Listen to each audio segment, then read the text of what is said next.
Livro do profeta Isaías, capítulo 6. Logo após a leitura e oração, as crianças de 6 a 11 acompanharão ao pastor Pedro para sua instrução à parte. Isaías, capítulo 6, a partir do versículo 1, que nos diz: No ano da morte do rei Uzias, eu vi o Senhor assentado sobre um alto e sublime trono, e as abas de suas vestes enchiam o templo. Serafins estavam por cima dele, cada um tinha 6 asas, com 2 cobriu o rosto, com 2 cobriu os pés, e com 2 voava. E clamavam uns para os outros, dizendo: Santo, Santo, Santo é o Senhor dos exércitos, toda a terra está cheia da sua glória. As bases do limiar se moveram, e a voz do que clamava, e a casa se encheu de fumaça. Palavras do Senhor. Senhor nosso Deus e nosso Pai Celestial, nós acabamos de ler a Sagrada Escritura mais uma vez nesse domingo, e nós pedimos a Ti que graciosamente fale conosco por intermédio da Tua Palavra, que o Senhor mesmo se manifeste aos nossos corações, nos inquietando, nos edificando e nos consolando nessa noite, e que tudo isso seja para a glória de Ti mesmo, para a glória do Teu santo nome. Nós oramos porque cremos no Senhor assim, em nome de Jesus, amém. Tomem assento.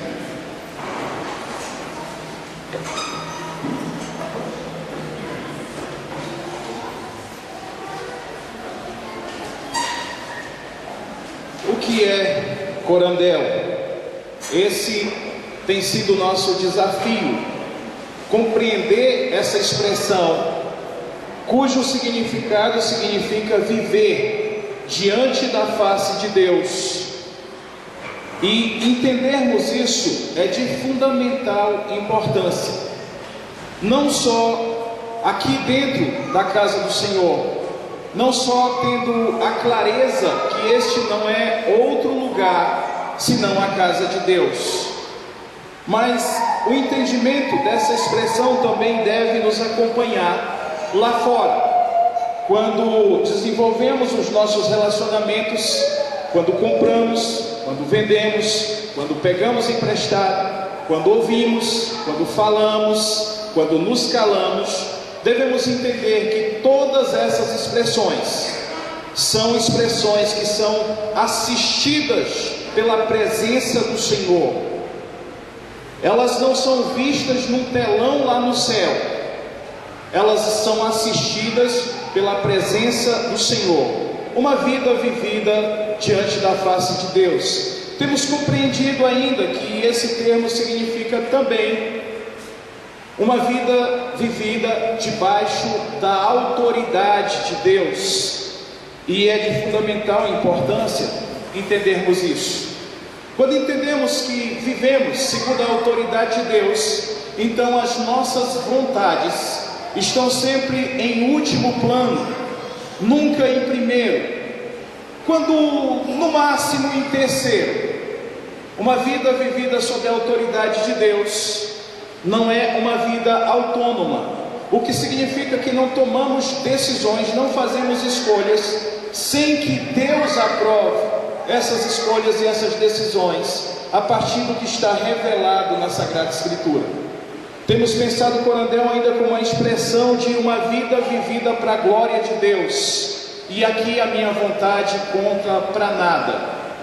O eu ser exaltado, reconhecido e aplaudido não existe numa vida cuja o único propósito é glorificar a Deus. Aqui não pode haver sentimentos que sejam o fator determinante das nossas escolhas.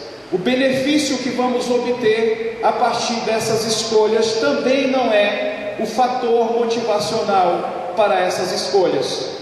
Mas a pergunta clara, direta e sem censura é: no que a minha escolha, no que a minha decisão, no que o meu viver glorifica a Deus?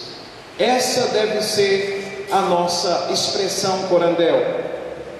Nós temos desde fevereiro, se não me engano, apurado essas questões, o que é Corandel. Depois nós passamos então a pensar o que nos impede de viver Corandel.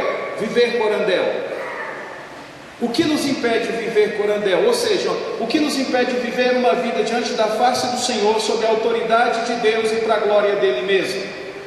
Então desenvolvemos no capítulo 1 do livro do profeta Isaías uma série de coisas que nos impede de viver Corandel. A primeira delas foi a ignorância que escolhemos ter do Senhor. Depois nós descobrimos que o que nos impede de viver Corandel é justamente a rebeldia que temos diante do Senhor.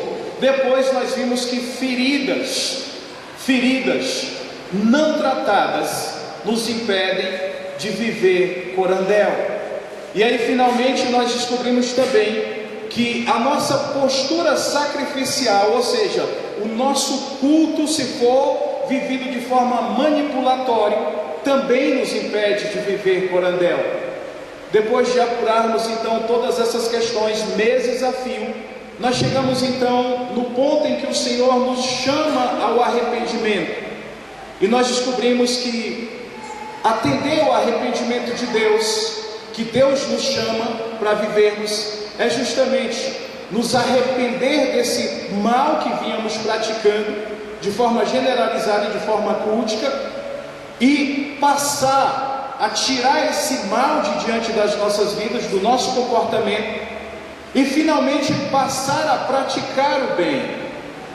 Tendo entendido essas coisas, passamos então para a instrução do que é viver Corandel. Como vivemos então Corandel é a próxima pergunta. Já que aprendemos o que nos impede de viver Corandel, então agora o nosso desafio é entender como viver Corandel. E nós apuramos nos últimos sermões que, baseado aqui no capítulo 6 de Isaías, a única forma que nós podemos de fato ver Corandel é ver o Senhor, a partir da expressão do próprio profeta Isaías: no ano em que morreu o rei Uzias, eu vi o Senhor. É impossível viver Corandel se não tivermos a clareza da contemplação do Senhor. Só podemos viver uma vida diante da face de Deus, sob a autoridade de Deus e para a glória de Deus, se contemplarmos o Senhor. E aí no sermão passado o pastor Ayrton então explicou o que foi então essa visão de Deus. Não a visão do ser de Deus fisicamente falando, mas a partir da manifestação de parte da glória do Senhor. Finalmente Isaías teve a sua experiência pessoal, quando até então ele apontava o erro da nação de Israel, ele apontava o comportamento sacerdotal e do rei a partir da corrupção que se mostra, mas o próprio Isaías não tinha a percepção que ele próprio também não estava vivendo uma vida diante da face do Senhor. Foi só na contemplação do Senhor, sob a expressão: no ano em que morreu o rei Uzias, eu vi o Senhor.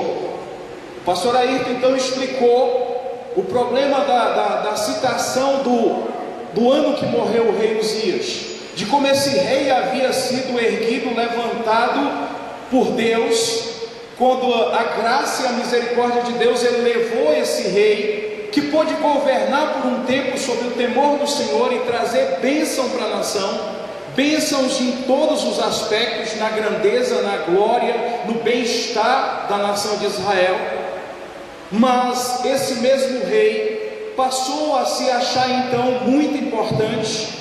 Ele esqueceu da glória de Deus, ele esqueceu da autoridade de Deus, ele esqueceu de viver diante da face do Senhor, e começou a exaltar a si mesmo. Nós podemos perceber isso no livro de Crônicas, no capítulo 26, se não me engano, isso foi citado no domingo passado.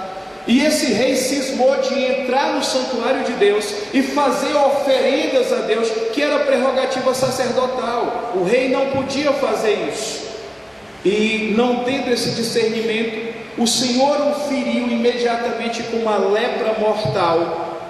Agora a nação de Israel, o povo da aliança, o povo de Deus, que esqueceram do Senhor junto com esse rei, estavam confiando na glória do próprio Israel e confiando na liderança toda poderosa desse rei, via agora o seu rei leproso, de tal maneira que tinha que viver numa casa à parte e não podia mais sequer entrar no santuário de Deus. Acabou-se então as esperanças. E daí a explicação do profeta, a especificação dele em dizer, no ano em que morreu o rei Uzias. Porque foi a partir da morte do rei Uzias que o próprio profeta pôde contemplar o Senhor, ver o Senhor manifesto em parte da manifestação da sua glória. Agora essa esperança, essa forma de viver corandel pode então ser recuperada. O rei cujo povo depositava toda a sua confiança nele havia morrido vergonhosamente amaldiçoado com uma lepra. E agora o que fazer? Como então viveremos? Isaías começa então a ter a sua própria experiência para a partir daí instruir a nação, o povo de Deus, como deveriam se portar então. Não mais confiando no braço de carne, não mais confiando num ser humano pecador, não mais confiando num rei cuja sua excelência estava na manifestação de Deus e que ele havia se esquecido disso e passado a exaltar a si mesmo. E daí a expressão, eu vi o Senhor. Reverendo Ayrton explicou com clareza a natureza dessa visão. Não a visão, repito, literal do ser de Deus manifesta fisicamente, mas a revelação de Deus manifesto no estado de glória do Senhor, resumida ali naquele lugar. Isaías então tem essa visão e ele começa a entender essas coisas. No ano em que morreu o rei Uzias, eu vi o Senhor assentado sobre um alto e sublime trono. É muito importante essa cena, e eu quero que cada um de vocês preste bem atenção nessa cena, porque o que vem a seguir daqui é interessantíssimo. Ele vê o Senhor, e os três aspectos dessa cena são crucial para que tenhamos a nossa própria contemplação também do Senhor. Primeiro, ele vê um alto e sublime trono. Segundo, o que ele contempla é as abas das vestes do Senhor enchendo o templo.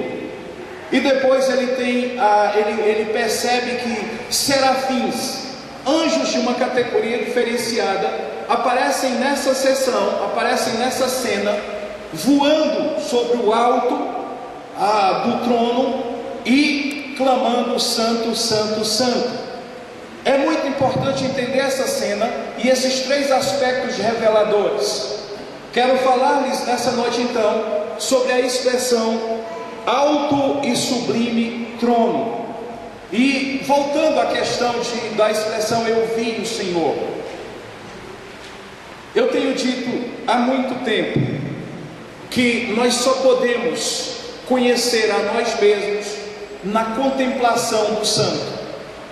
Se nós não virmos o Senhor de fato, da maneira em que Ele se revela, jamais teremos a percepção correta sobre as nossas próprias vidas. Nós só conseguiremos pensar de nós mesmos coisas excelentes. Nós nos julgaremos a própria sabedoria encarnada e a inteligência mais elevada da terra. Enquanto não contemplarmos o Senhor da forma que Ele se revela, nós só conseguiremos pensar que nós mesmos estamos acima do Senhor, que nós temos o controle da nossa própria vida. que nós estamos habilitados para julgar a partir do nosso próprio coração caído e miserável toda e qualquer situação acima de bem e de mal, que é a expressão que é conhecida por aí como livre-arbítrio. O indivíduo acha realmente que é um árbitro que está acima do bem e que está acima do mal e que pode fazer uma escolha, um julgamento sem ser influenciado nem pelo um lado nem pelo outro. E isso é uma grande mentira do coração e depõe contra o indivíduo que alega que tem conhecido o Senhor. Eu vi o Senhor. Olha o que acontece com Isaías quando ele vê, quando ele percebe, quando ele entende a revelação do Senhor. Se você der uma olhada um pouco mais à frente da leitura que nós do ponto que nós paramos, você vai ver um homem desesperado dizendo: ai de mim, eu vou morrer. E finalmente ele percebendo a si mesmo e dizendo: eu sou homem impuro, sou homem de lábios impuros, que habito no meio de um povo de impuros lábios. Eu vou morrer porque vi o Senhor. Essa é a expressão correta. Essa é a compreensão sobre si mesmo que todo homem tem ao contemplar Deus revelado. É impossível eu olhar para a Escritura, entender a revelação de Deus e não me sentir desse jeito, um miserável pecador digno de morte e de condenação eterna. Agora, é só contemplando ao Senhor. Se não ver o Senhor, não vai conseguir ter essa percepção sobre si mesmo. E onde eu posso ver o Senhor? Eu não estou no templo, eu não estou com Isaías. Como eu posso ver o Senhor? É justamente na Escritura Sagrada que ele se revela. É aqui que o caráter de Deus está revelado. Comecemos então essa investigação sobre o que é ver o Senhor a partir dessa expressão alto e sublime trono. Eu vi o Senhor assentado num alto e sublime trono. O que isso vem a significar? Vem a significar que Deus é soberano. Ele é soberano, que Ele tem o governo sobre absolutamente todas as coisas. Nós temos vários tronos no mundo. Nós temos vários reinos, humanamente falando, pensando nações, pensando países, pensando impérios. Nós temos vários reinos no mundo, humanamente falando. Todos esses reinos têm alguém muito importante assentado sobre esses tronos, tendo a primazia, o governo, o poder e a autoridade. Mas nenhum desses reinos é soberano em si mesmo. Basta você dar uma olhada no que Deus fez no Antigo Testamento. Uma expressão bem legal é o que ele fez com o imperador, com o grande monarca chamado Nabucodonosor. O imperador que se assentava no trono de Babilônia, a principal nação do seu tempo, que tinha o julgamento sobre as demais nações e a sujeição das demais nações conhecidas ali nos arredores. Todas elas se portavam à autoridade desse monarca. Isso está no livro de Daniel. Porém, o reinado, o imperar desse monarca não era soberano, de tal maneira que certa feita ele, andando no terraço do seu palácio, olhou para a glória do seu reino e disse: eu conquistei isso aqui com o meu braço forte. E isso foi o suficiente para que o Deus do céu, esse que se assenta sobre um alto e sublime trono, ou seja, esse que tem autoridade soberana e absolutamente soberana sobre todas as coisas, isso é, sobre a história, sobre os reinos do mundo, sobre as nações e sobre cada indivíduo que vive nessa terra, olhou para isso e disse: não, meu querido. E esse rei foi abatido. De tal maneira que nos próximos 7 anos, ele se comportou como um próprio animal. Ele perdeu a sanidade mental e foi humilhado ao extremo. até que o Senhor lhe devolveu a consciência. Ele disse: que loucura foi essa que eu falei? Não existe reis na terra, não existe reinados na terra que não esteja debaixo da autoridade do Deus Todo-Poderoso que criou os céus e a terra. Aí Deus pôde restabelecê-lo no seu trono, até porque Deus tinha propósitos com aquele reinado. Nós vamos chegar então no Novo Testamento e nós vamos ver Herodes, os seus súditos cheios de lisonja e idolatria, quando viram a expressão gloriosa de Herodes no seu trono, disseram: esse não é homem, mas Deus. E ele ficou de pé e disse: sou mesmo. Naquele momento o Senhor o feriu de morte, e ele morreu comido de bicho. Lembra dessa sessão? Está nos evangelhos isso.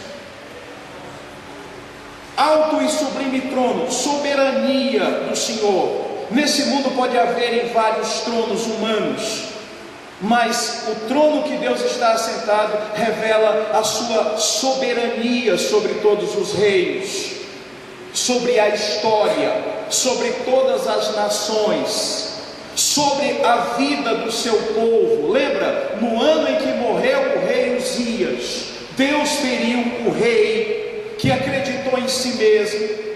Deus feriu o rei e o humilhou diante da nação que estava acreditando no rei e não mais em Deus. Um alto e sublime trono, autoridade absoluta de Deus, soberania absoluta de Deus sobre as nações, sobre a história, sobre o seu povo e sobre cada indivíduo. Sobre cada indivíduo. Precisamos perceber isso na história. Olhe isso na história.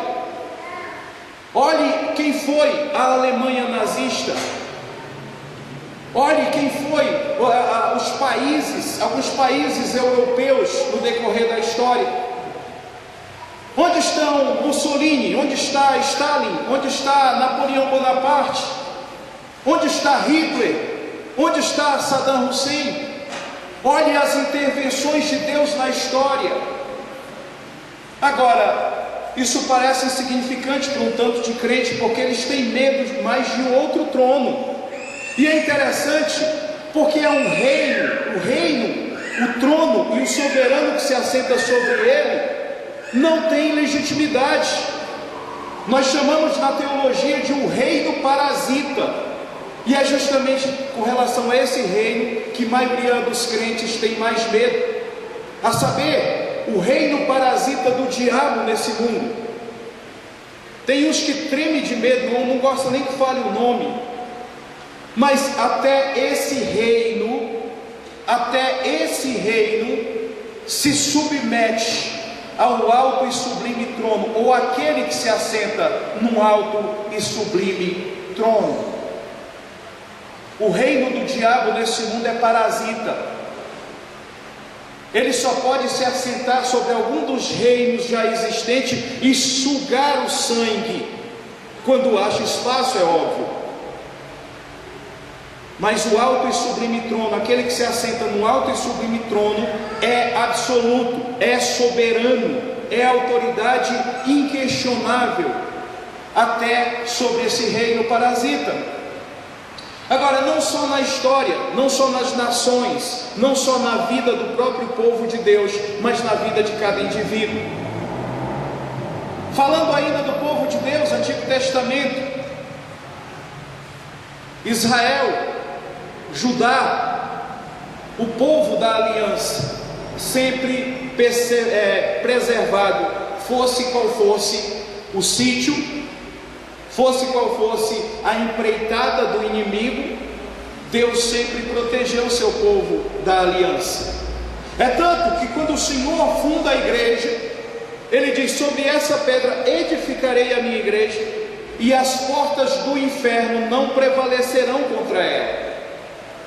A igreja do Senhor nos dias do cristianismo primitivo sofreu várias perseguições em vários setores, na Ásia Menor, como também em Roma, pelos imperadores romanos.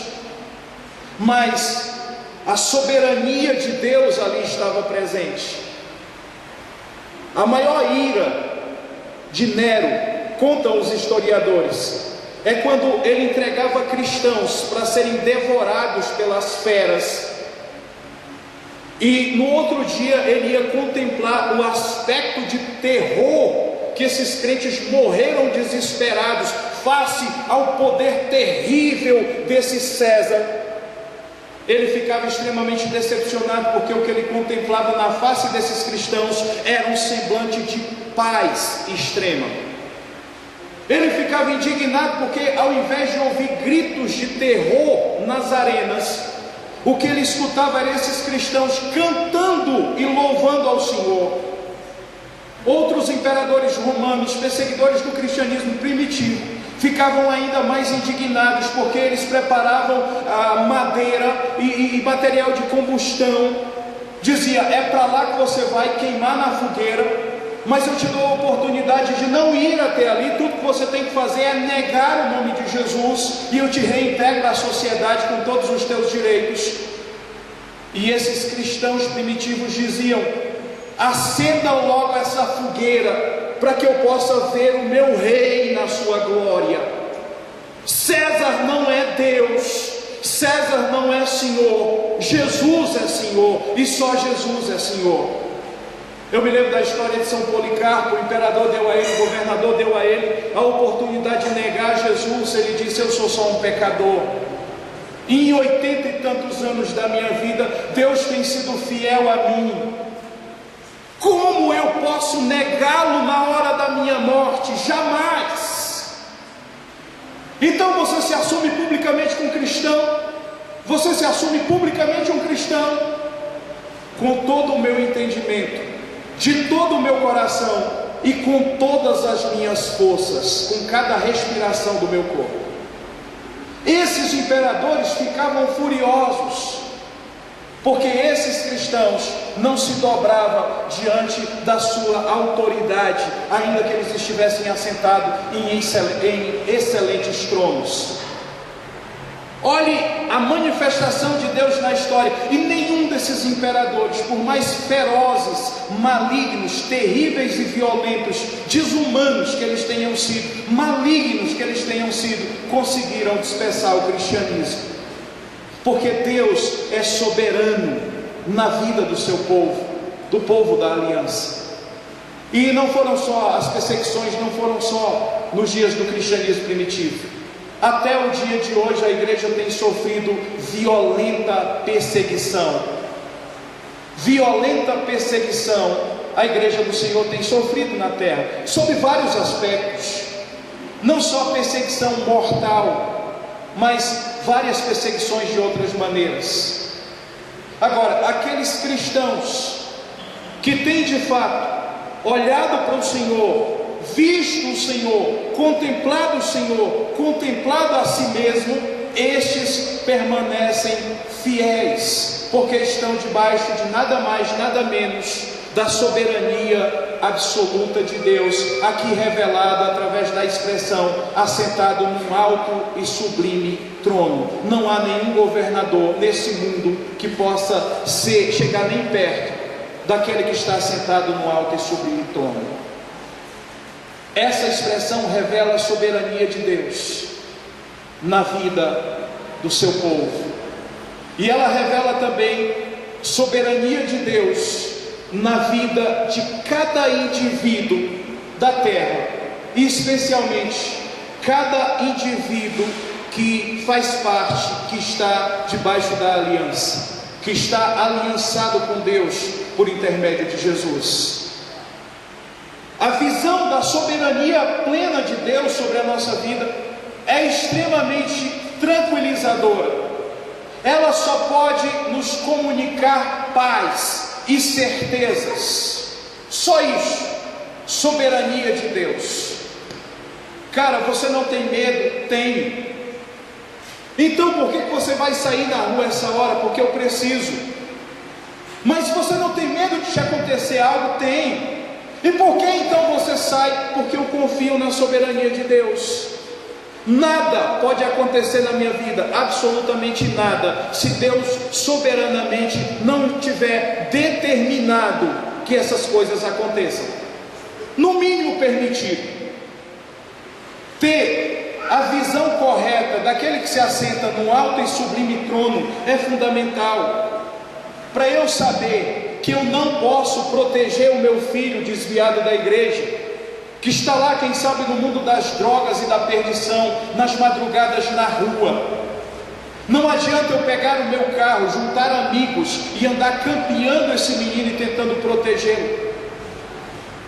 Eu não poderei fazer muito por ele, e garanto, farei bem menos do que dobrar os meus joelhos, crendo naquele que está sentado no alto e sublime trono, e dizer: Senhor, eu estou aliançado contigo, e não gerei filhos para o diabo.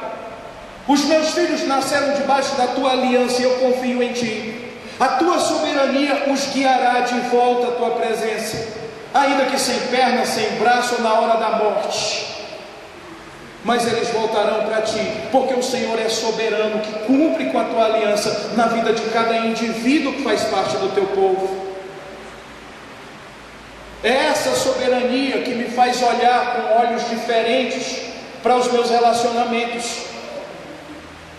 É a visão correta daquele que está sentado no alto e sublime trono que me faz me render diante do Senhor e dizer: o meu casamento, os meus relacionamentos, o meu emprego, tudo que faz parte da minha vida e da minha história, só poderão permanecer e prevalecer se eu crer na tua soberania para a sustentabilidade de todas essas coisas.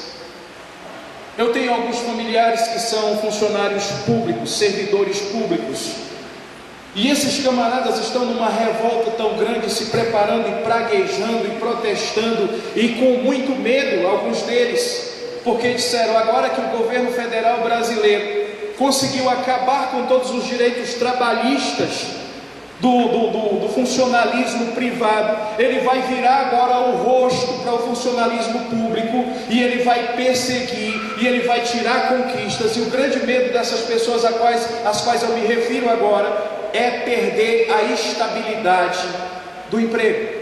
Lembra? Funcionário público geralmente tem estabilidade no emprego, e não seria surpreendente se Deus promovesse isso nessa nação. Porquanto essa nação está perdida e sem rumo, tudo que esses caras constroem como esperança é no braço de carne.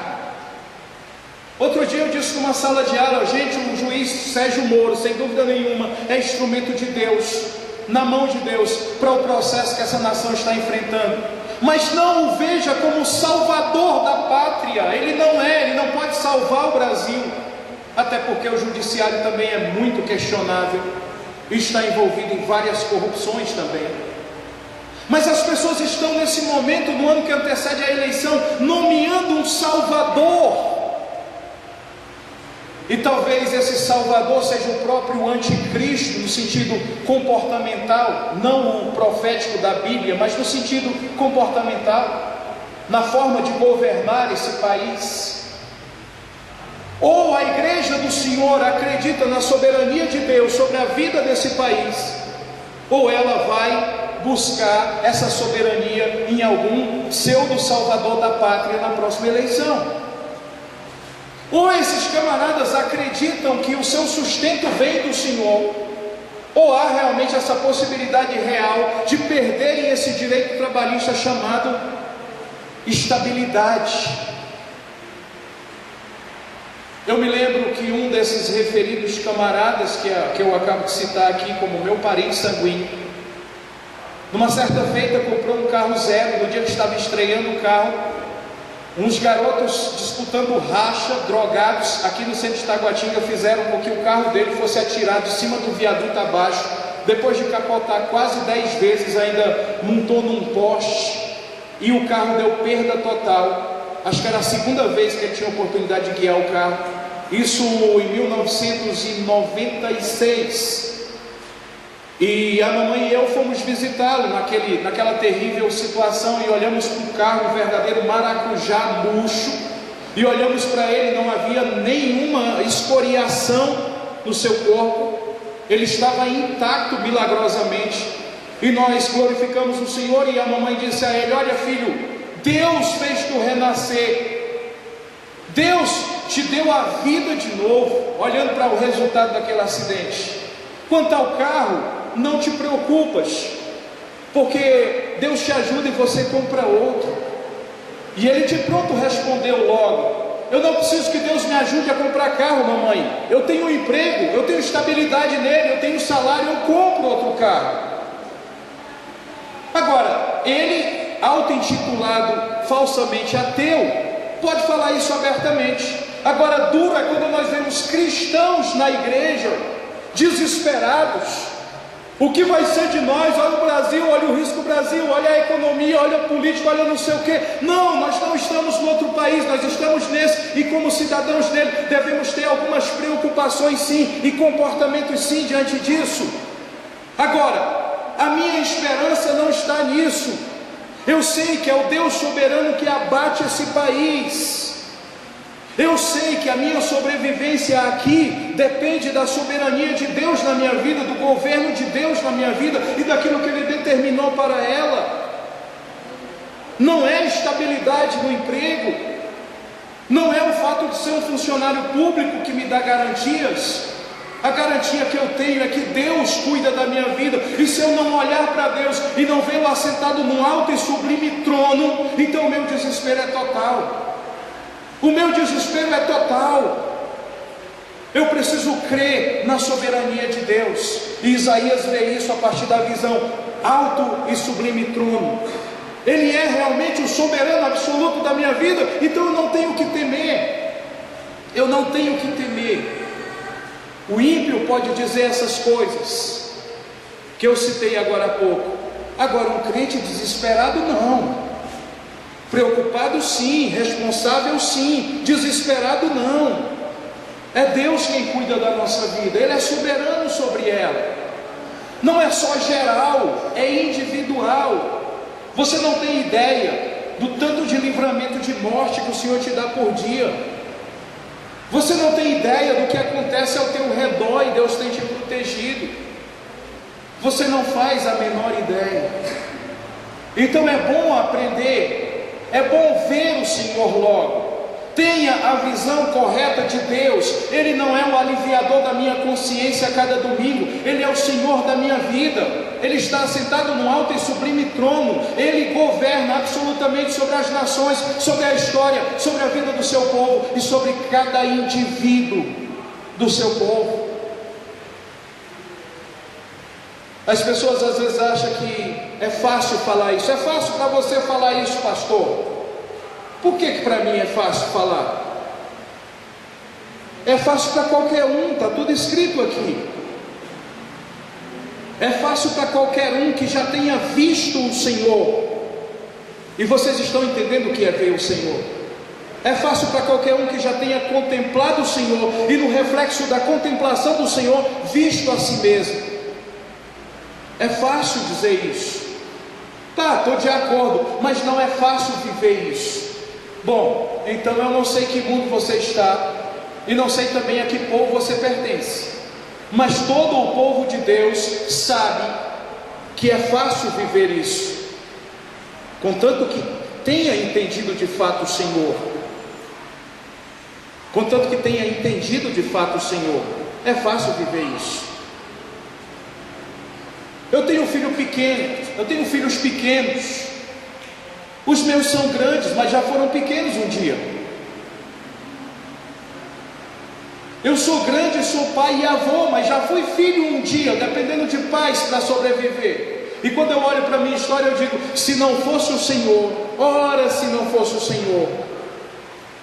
Um garoto que passou fome no sertão nordestino, que contemplava o irmão mais novo, de 4 anos de idade, comendo milho que era para os pintos, o que a gente chama lá de xerém, os pescadores aqui conhecem como quirela, e dizendo: mamãe, eu estou com fome, não tem comida, e a comida era aquela. E você olhar para isso tudo e nem sequer poder partilhar, porque ele é mais pequeno, ele precisa mais do que você. E está hoje com 44 anos de idade falando a vocês: ora se não foi o Senhor quem cuidou dessa história toda. Eu não tenho escolha, eu só posso contemplar um Deus soberano. um Deus que está sentado no alto e sublime trono e que tem o controle absoluto da minha vida enquanto indivíduo.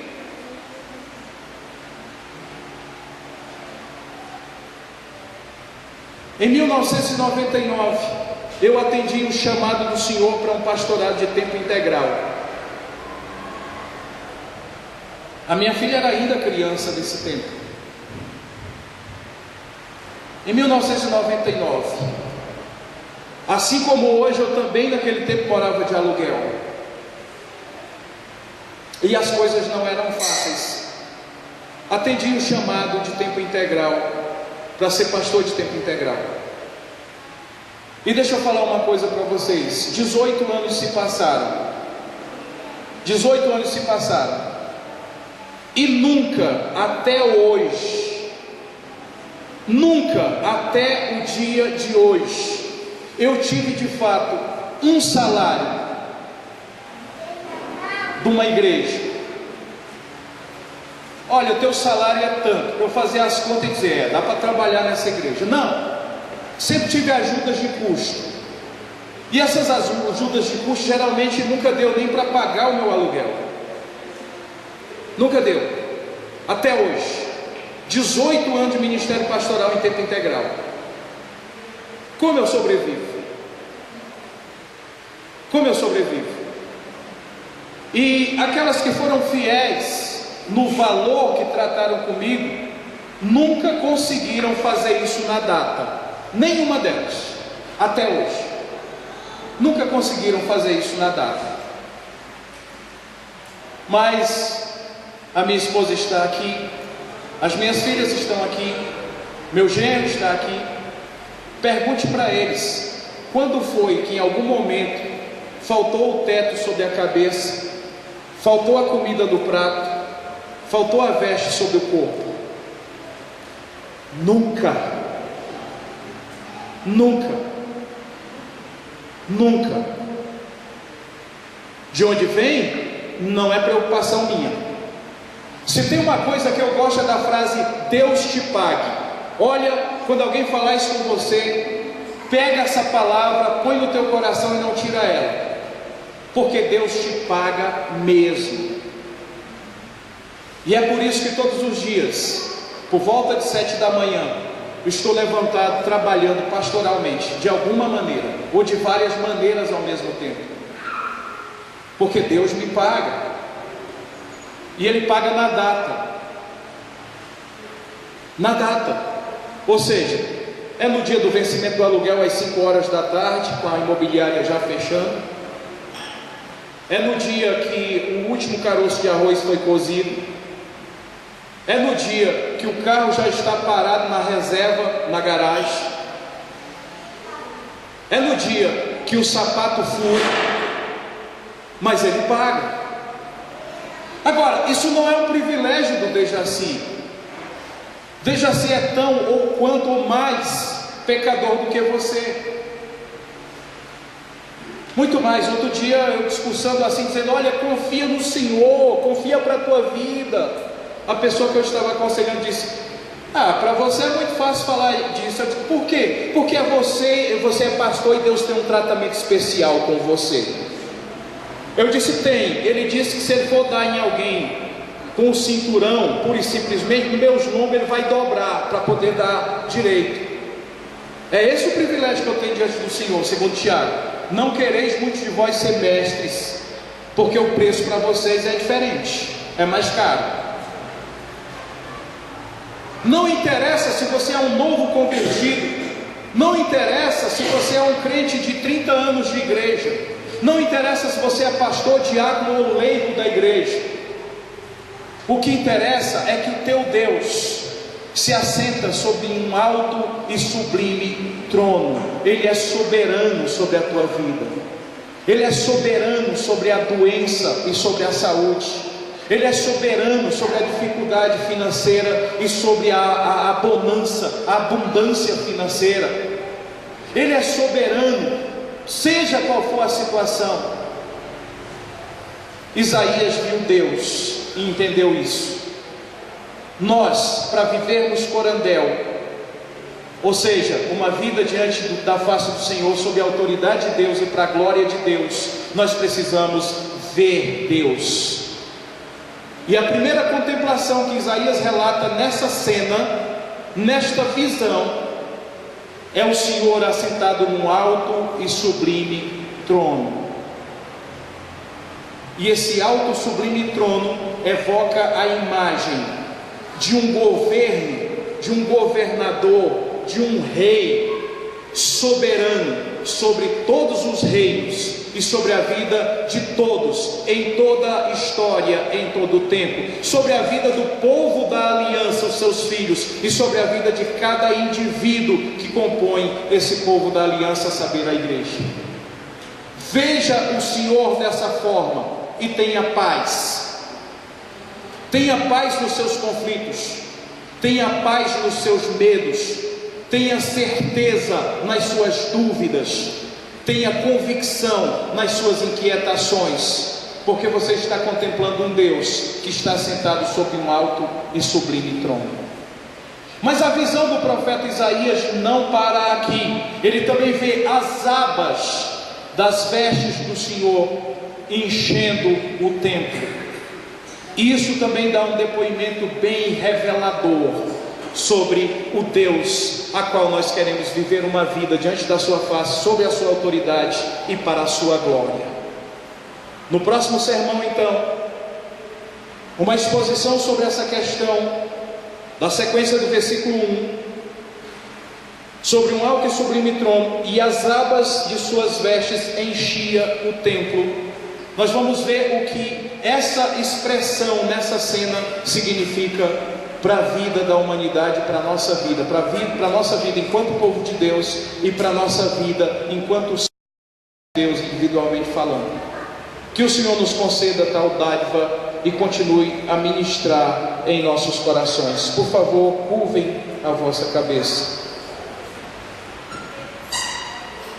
Senhor nosso Deus, oramos a Ti agora debaixo da Tua misericórdia e graça, Te louvando, ó Deus, por Tua bondade e reconhecendo, ó Deus, que o Senhor é soberano sobre todas as coisas, que o Senhor é soberano sobre as nossas vidas, sobre a nossa caminhada, sobre toda e qualquer situação que experimentamos nessa vida. Na história passada nós podemos ver um Deus Todo-Poderoso sustentando os povos e fazendo a manutenção de toda a criação. Na história recente, inclusive do nosso país, nós podemos contemplar a operação do Senhor soberanamente sobre os governos, não só do nosso país, mas de todo o povo em toda a terra. Nós podemos então, Deus, por intermédio da revelação da Tua palavra, ver na nossa própria história a Tua soberania, o Teu soberano governo, guiando a cada um dos nossos passos e fazendo a manutenção da nossa vida dia após dia, através do sustento, através da manutenção, através de tudo que o Senhor tem nos proporcionado. E sobretudo, ó Deus, nós vemos um Deus soberano, que olhou para o seu povo perdido, separado de si para sempre, e enviou soberanamente o seu Filho para morrer em nosso lugar e garantir a comunhão contigo eterna na salvação que o Senhor mesmo nos proporcionou. Louvamos a Ti, ó Deus, e eu te peço, nos faz ver sempre, todos os dias, esse Deus que o Senhor é, um Rei absoluto, inquestionavelmente absoluto, assentado num alto e sublime trono. Dá-nos essa visão, em nome de Jesus. Amém.